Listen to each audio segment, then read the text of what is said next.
we won't see anything, so it's not awkward. Okay. Lauree Simmons. Hi. What an honor. And this is like very exciting for me because I've never done a remote show. Well, So we're excited to have you here at Big Dog Ranch Rescue. For those that don't know, Lauree Simmons, kind of a superhero. Superhero to me, superhero to a lot of people. And you were so cool enough to let me come and not only see the place, but you just gave me a personal tour. And I can't even explain to you in words how honored I am, not only that you would take the time to do that, but to see this operation from the behind the scenes. I can't really say it into words in this one show, so I'm going to be talking about a lot of this when I get home. But for those that don't know, Lauree Simmons is the founder of the largest no-kill, cage-free dog rescue shelter in the United States of America. And I'm sitting down with you. We're thrilled to have you here, and I'm really happy that you got to see what Big Dog Ranch is all about. And, you know, we're here for one reason, and that is to save the lives of innocent dogs that don't have a chance. They're Right. homeless, they've been abandoned, they've been hit by cars, they've been put in bad circumstances that we're here for them. Right. Well, I have to tell you, I'm just getting to know you, and then for the last hour, to see you walking around and to see you actually engaging with the animals, for those that don't know you, you literally knew every animal's name, their background, why they're here. That was amazing to witness the people that were coming here to adopt them, and you could give them even a more in-depth of the habits of the dog and their characteristics. And I have to tell you, you know, this show, the reason why people I think are starting to listen to my show is that it's bigger than just, it's not a monetized show, A. B, it's bigger than just, you know, making businesses bigger and better. It's spreading missions and love. And you are you are the epitome of that. And I cannot wait to share. For those that are listening now, if you have a second, you got to check our Facebook page out and the website. And this place is I've been saying it's the Walt Disney for dogs. It's incredible. And for those that don't know, your history was you had two Weimar. What was it for those that are listening? Because I think it's a. Well, I started out 14 years ago. I was asked to help out with Weimaraner Rescue in South Florida. And after my visit to pick up a dog at the Miami-Dade shelter, the rest is history. I had no clue.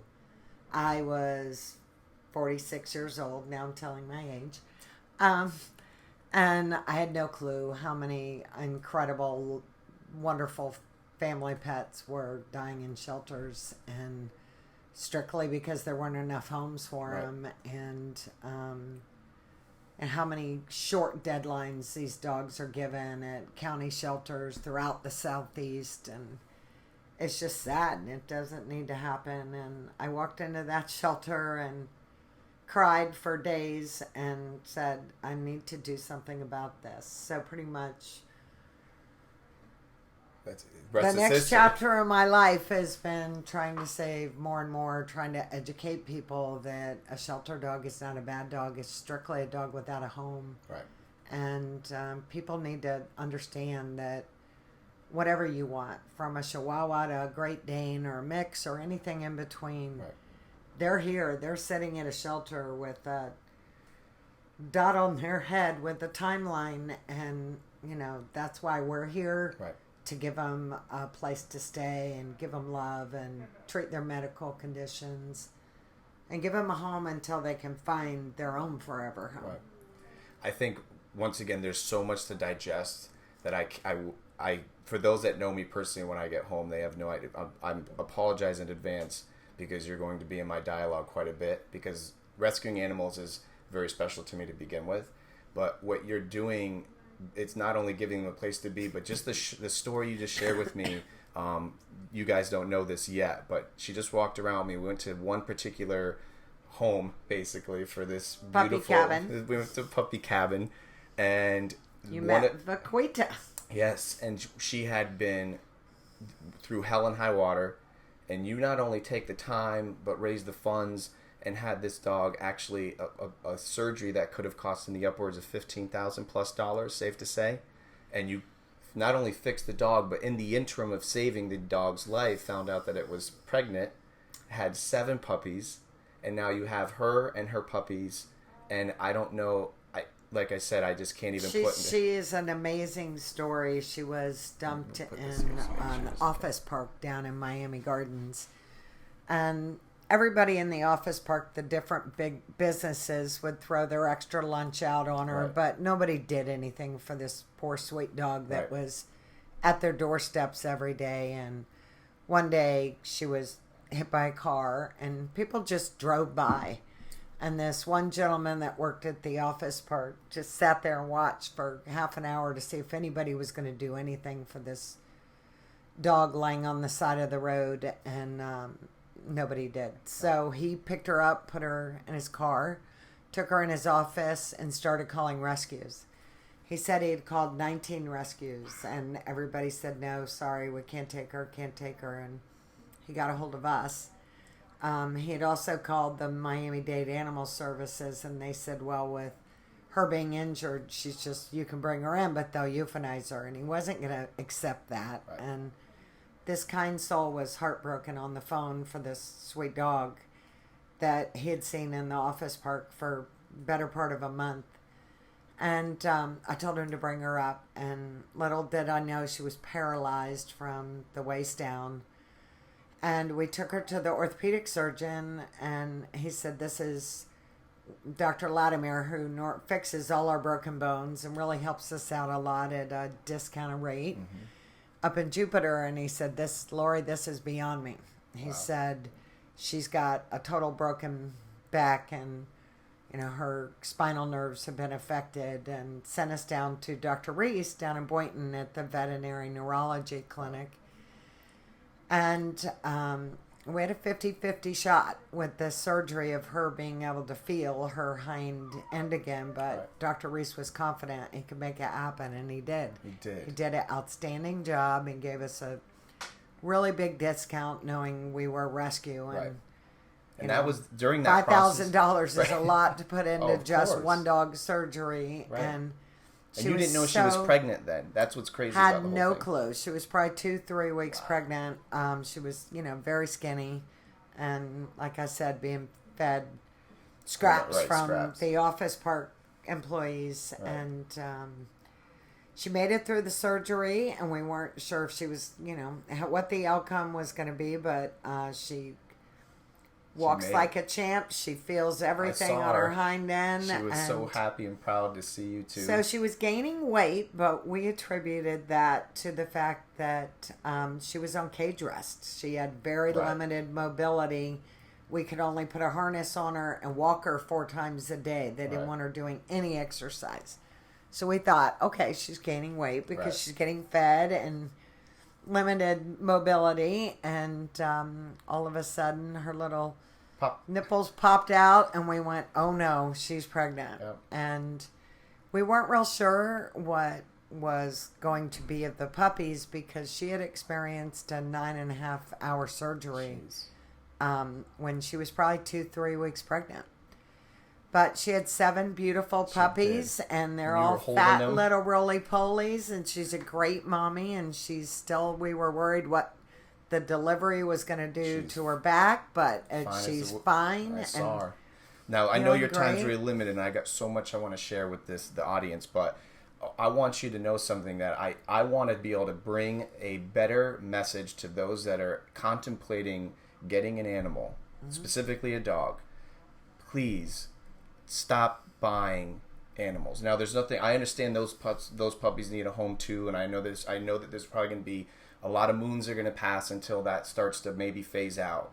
But what I just saw here right now, if you, with the shelter that you have combined with the shelters that are across the nation, it's almost impossible not to find the kind of dog that you want, with the temperament that you want, with the diet. I mean, I literally probably saw the breed, whether every anything. breed I could have imagined. We have everything here, from Alaskan Malamutes, Great Danes, Dalmatians, French Bulldogs, Poodles.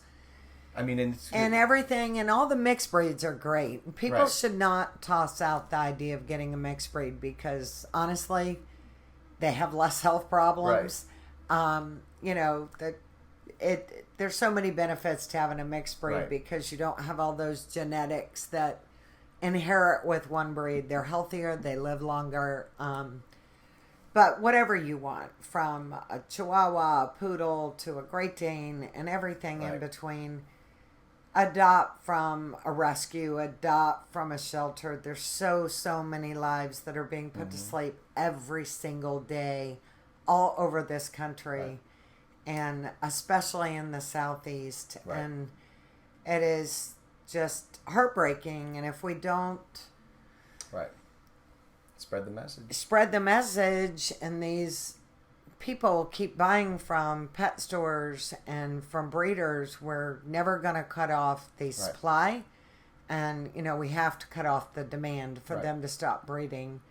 Spay and neuter, spay and neuter, spay and neuter is the only way we're going to end this problem. Is hopefully in my lifetime we'll see mandatory laws for spay and neuter for some, you know, unless somebody is really breeding for the right cause and they're you know, a reputable breeder that breeds 1 litter a year or 2 litters. But these puppy mills need to stop. These backyard breeders that are just breeding for cash need to stop. People need to be responsible, spay and neuter their pets, and let's stop killing these dogs, because every single one of these lives are important. Every single one of these lives matter, and these dogs will just give you and your family so much love, so much happiness. A rescue dog is the most grateful dog you'll ever have. I've never seen it to the... I must have said this 100 times today, so I apologize. But walking around this institution today, to see... First of all, to see you interact with them is something I could never explain to you. I love every one of them. I've got photos that I'm going to end up sending to probably Chase and stuff. To see you interacting with them, and by the way, I loved every bit of that, because even, you know, you were like, okay, so this room, and then you were like, come here, and then you just disappear. You go to a place that's so peaceful, and you love and those. There's something unexplainable when the dogs were. They no, they could tell. I could feel that, especially the one with the puppies that we had saw. I could feel her just looking at you like they all have a story. Love you. And you know, as we have over 90 people that work here, from veterinarians to vet techs to adoption counselors to kennel caregivers to puppy caregivers to transport people and everything in between. But one job I have not been able to give away is the intake process, because it's sad. Right. I get 600-700 emails a day from shelters begging me to take these dogs that are out of time, or the dog that's heartworm positive. Very treatable, very curable, but expensive. Right. Takes time. Or, you know, I get the youth list from all of these shelters every single day, and it's the shelter directors begging, this one's my favorite, please, he's going to be put to sleep tomorrow. And as many people I've tried to train on doing intake, to read these and to network the dogs you can't take to other breed-specific rescues or other rescues closer to the area if we can't get there in time, is sad. And it's heartbreaking, and that's what keeps me driving harder and harder and harder to get the message out. Rescue a dog. Don't go to a breeder. Don't go to a puppy store. These dogs need homes, and every one of them has a story, and every one of them needs a home. Do you remember, I asked you earlier today, and I apologize because I remember I said, I hope you sleep like a baby at night. And that was literally just a really, I would assume that you sleep like a baby, but of course here you are, like a superhero doesn't ever sleep. You really, I could sense that. I had asked, for those that don't know, obviously, I was walking around with her, and I said, I hope to God you sleep like a baby at night. Because once again, people, you have no idea what I just witnessed. This place is unreal. This, not only the vastness and the size of it, but the people that are working here. Literally, it was like, it's a Walt Disney. And I'm walking around, and I said to her when we were in puppy land time, and I just said, you've got to sleep like a baby. And you said, I don't, because I think about all the lives I didn't save. Right. And that's really powerful. And once again, the whole motive of not only this show in general, but specifically this episode, and for many to come around this genre of saving animals, is spreading the message that people like you are here, places like you are here. There's also opportunity, and correct me if I'm wrong too, I'd ask you a few things from like the logistics standpoint. You're always looking for volunteers. You're looking for and just people to be here. It was amazing. We can't grow without volunteers. Right. We can't afford any more staff. We struggle all summer to make ends meet. We make most of our money during our season events. Right. And our adoption fees only cover 15% of our annual overhead because we do take so many cases like vaquita or heartworm positive dogs or pregnant dogs. Right. And a mom and a litter of puppies are with us for 9 weeks. And it's care every day and 4 sets of vaccines and spay and neuter all of them and keeping them healthy. And there's a lot. I can imagine. To run this place, to care for these animals right. And to see you today, too, honestly, to have all those people coming up to you. And I asked you that. That's always... I told you a lot of things I found admirable about you before you even knew who I was.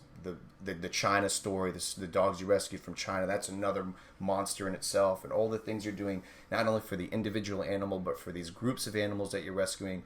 But to see you dealing with, all the fires, the little fires, and people coming up to you, and this is this and that is that.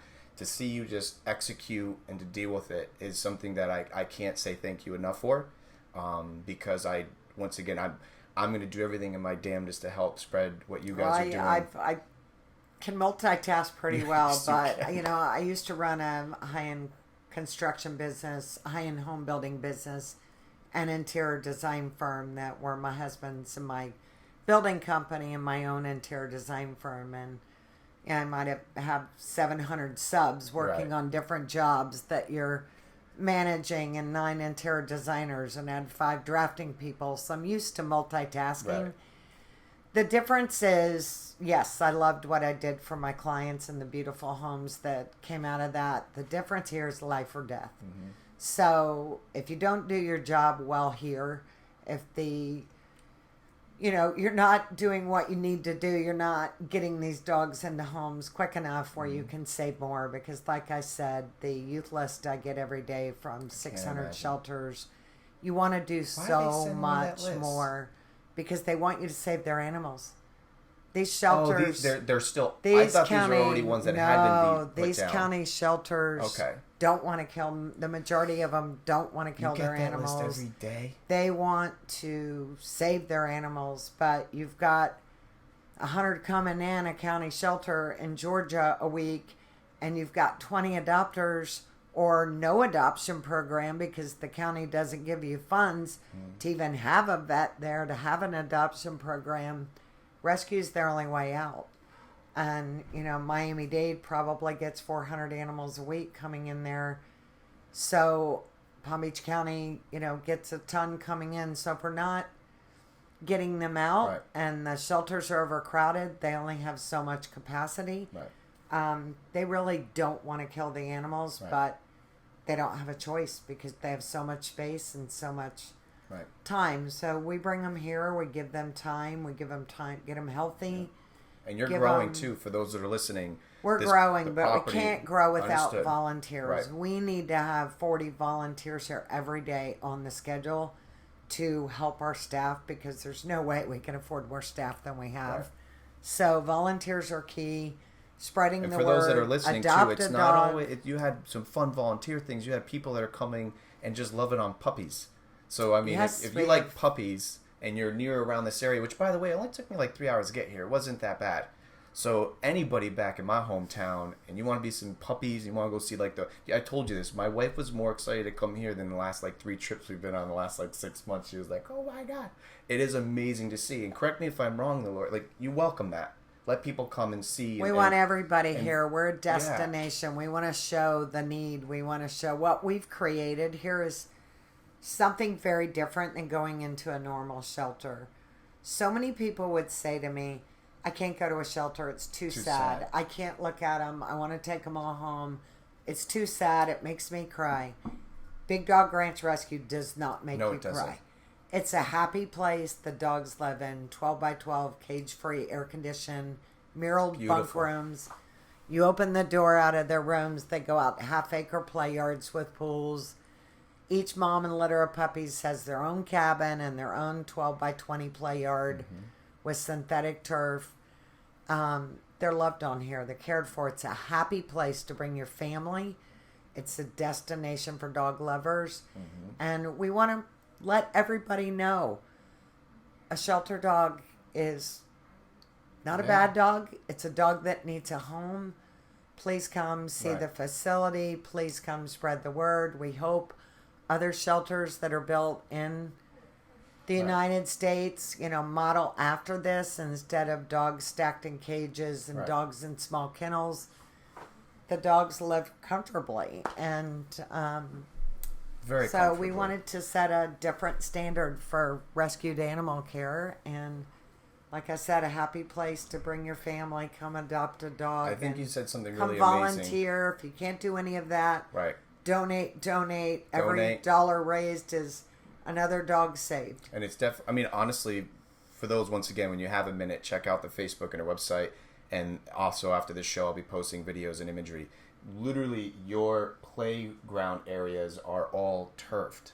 They're all synthetic turf. Unbelievable. In the morning we open up, 40 doors on the sides of two buildings, and there's 60, What time is 70 that, by the way? dogs What'd you out say? there. What time? 7:30 in the morning. 7:30. Okay. So And if there's you wanted to 60 come and see that, you would 60, open that. and we do it 3 times a day. They're out in large groups. Then they go out in smaller Right. groups. But they're out there, 60, 70 dogs running, playing, having a blast. And you can imagine trying to keep up with Right. grass with dogs digging holes, and you're picking up Poop. and all of that, and trying to keep it clean and sanitized. So synthetic turf was expensive, but it was the only way to go for cleanliness and longevity.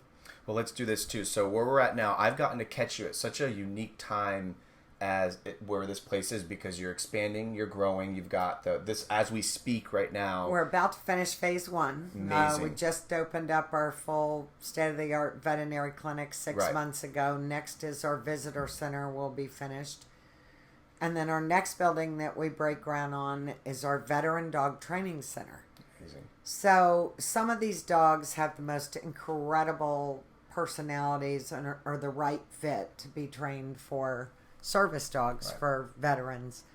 I'm very, very patriotic. I'm very passionate about our veterans that have given their time and served our country to keep us free. And we need to give back to them. And the list for veterans with PTSD to get a service dog is thousands deep. Right. Most of them don't ever get one. So we're going to take the dogs, do the evaluation on them, pick out the right dogs, and train those dogs for veterans with PTSD. And we break ground on that building in August. Amazing. And the other great program that we're going to do, I love senior dogs. Senior dogs are the last. You have 2 yourself, right? You have the 2 Weimaraners. Yes, but I love the senior dogs. And senior dogs get very overlooked and not adopted, and are the second most euthanized in county shelters. First being a pit bull, because they're misunderstood and they get a bad rap when many of them are fabulous, wonderful dogs. And second is a senior dog. We understand that somebody's just lost their dog and they want to have as much time as possible with a dog, but a senior dog isn't going to chew up your furniture. Potty in the house. You don't have to house train them. They're ready to go.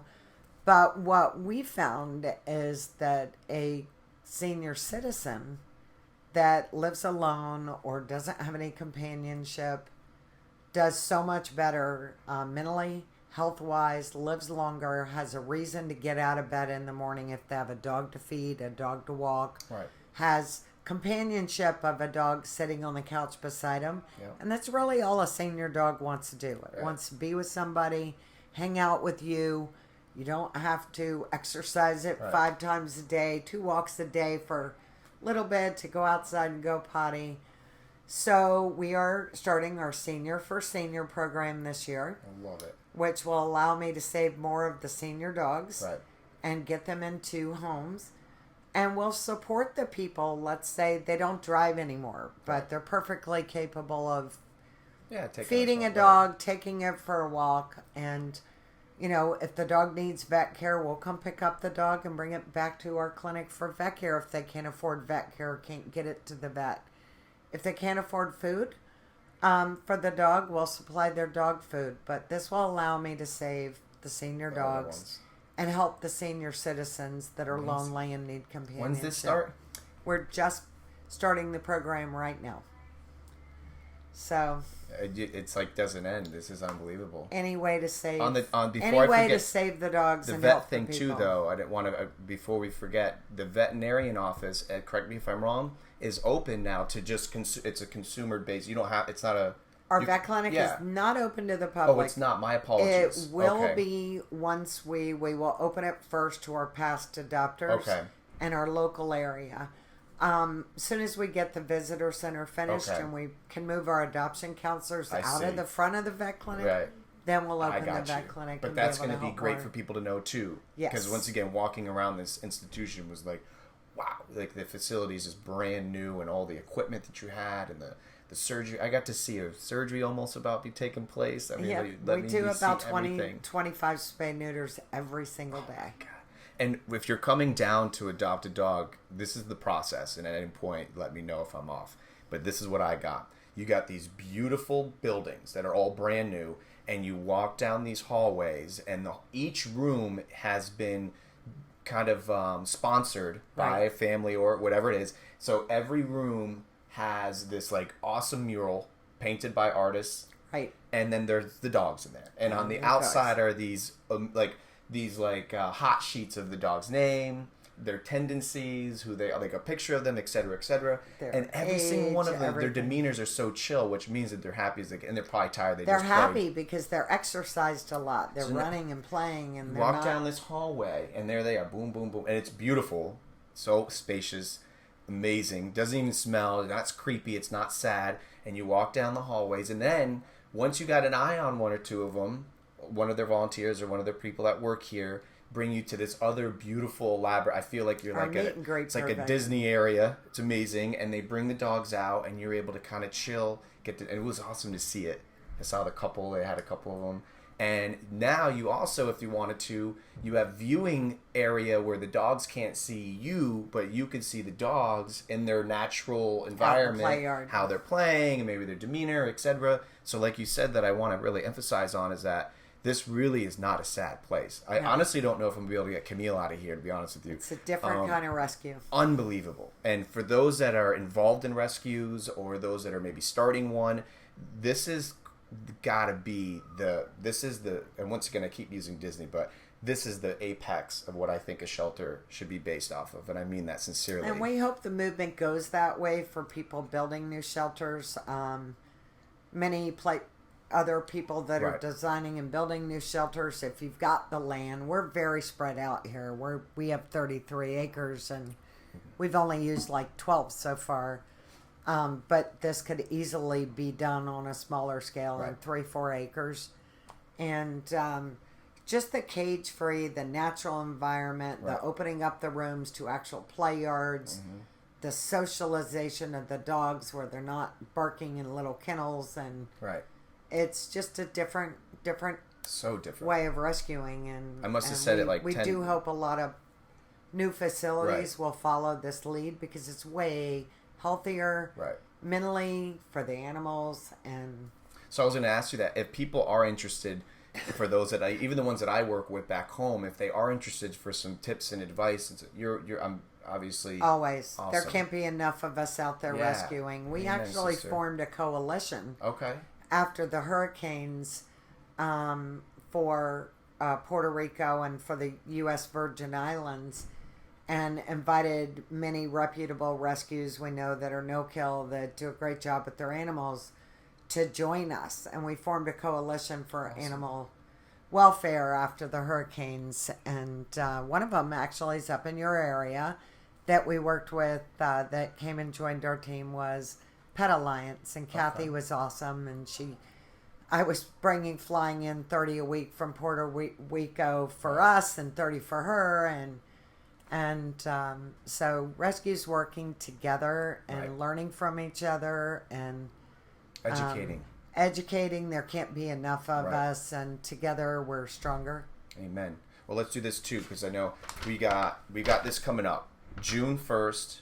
We've got a barkathon, and it's going to be South Florida Fairgrounds from 9 a.m. to 2 p.m. And it's going to be a wonderful place, obviously hosted by you. Yes. And it's going to be a wonderful place for people to get to see some animals. Hopefully not one animal comes back home. Yeah, we have 26 rescues. The Palm Beach County Sheriff's event and Big Dog Ranch Rescue are hosting this. And there's 26 different rescues coming together. Awesome. All bringing 20, 30 dogs. So we hope to have a great turnout. We hope all of us are successful. All the rescues today, Saturday, have a great day and get dogs into homes, because all of us always need more space to save more. Space and money are always the issues with saving more dogs. So the more we get adopted Saturday, the more we can save and bring in. So we're going to hope not one animal comes back to Big Dog Rescue. Every single one of them gets a loving home and is never, ever has to experience being on their own again. Amen. Well, look, I know your time's really... I think we did good. Is there anything...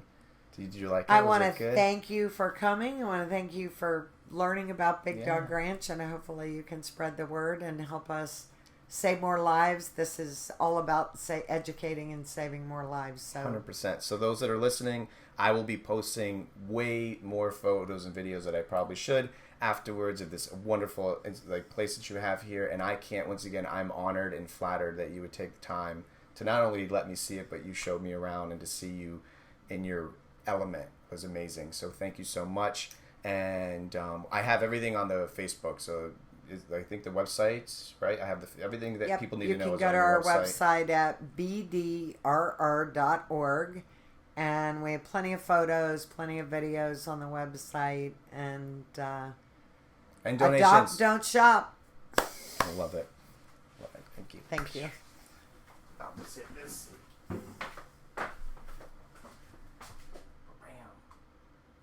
So when you post it live,